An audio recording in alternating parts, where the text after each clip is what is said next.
जी बिल्कुल ही पूरे मुल्क जियां पन्न वाक़िअनि में भी अॼु 14 अगस्त जे हवाले सां पाकिस्तान जी आज़ादी के हवाले सां अॼु हिते फंक्शन मुस्लिम लीग पारां अॼु मुख़्तलिफ़ जेके आहिनि सियासी समाजदारी पारां हिते अॼु गॾु थिया आहिनि। अॼु आज़ादी बाबति हिननि रैली कढी आहे। अचो त खेनि पुछनि सननि जश्न बाबति तव्हांखे केतिरी ख़ुशी आहे? 14 अगस्त जश्न आज़ादी जो ही ॾियारो जेको अॼु असां ख़ुशी सां मल्हाए रहिया आहियूं।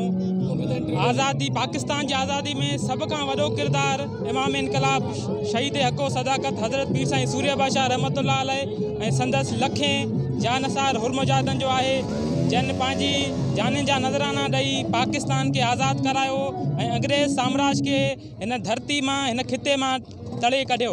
14 अगस्त के ॾींहुं असां पाकिस्तान मुस्लिम लीग फंक्शनल के तरफा पनो अकिल तालके में हिकिड़ी शानदार रैली जो एहतमाम किया है ऐं असांखे तमामु घणी ख़ुशी है जो अॼु 14 अगस्त जो ॾियारो आहे।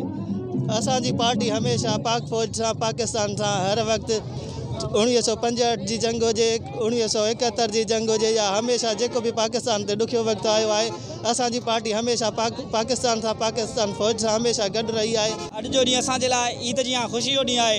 हिन ॾींहं ते पीर साईं सूर्य बादशाह अंग्रेज़ के हिन बरेसगरी मां तड़े कढियो ऐं पीर साईं सूर्य बादशाह नारो आयो वतन या कफन आज़ादी या मौत।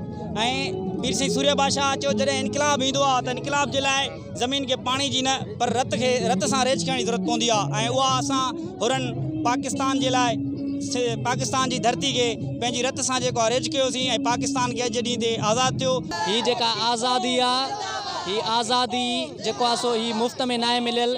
हिन आज़ादी जे लाइ रत जो रेज वहायल आहे। हिन आज़ादी जे लाइ असांजे वॾड़नि हुर मुजाहिदनि वॾियूं कुर्बानियूं ॾिनियूं आहिनि। ही पाकिस्तान मुल्क असांखे मुफ़्त में आज़ाद थी न मिलियो। हिन जे लाइ असांजे सूर्य बादशाह ऐं उन जे लखे हुरनि कुर्बानियूं ॾिनियूं। 1965 ऐं 71 जी जंग ते पीर साईं शाह मर्दान शाह पाण जेको आहे सो वञी करे उते हुर मुजाहिदनि सां शाना बशाना जेको आहे सो गॾु पाक फौज सां जेको आहे सो विड़िया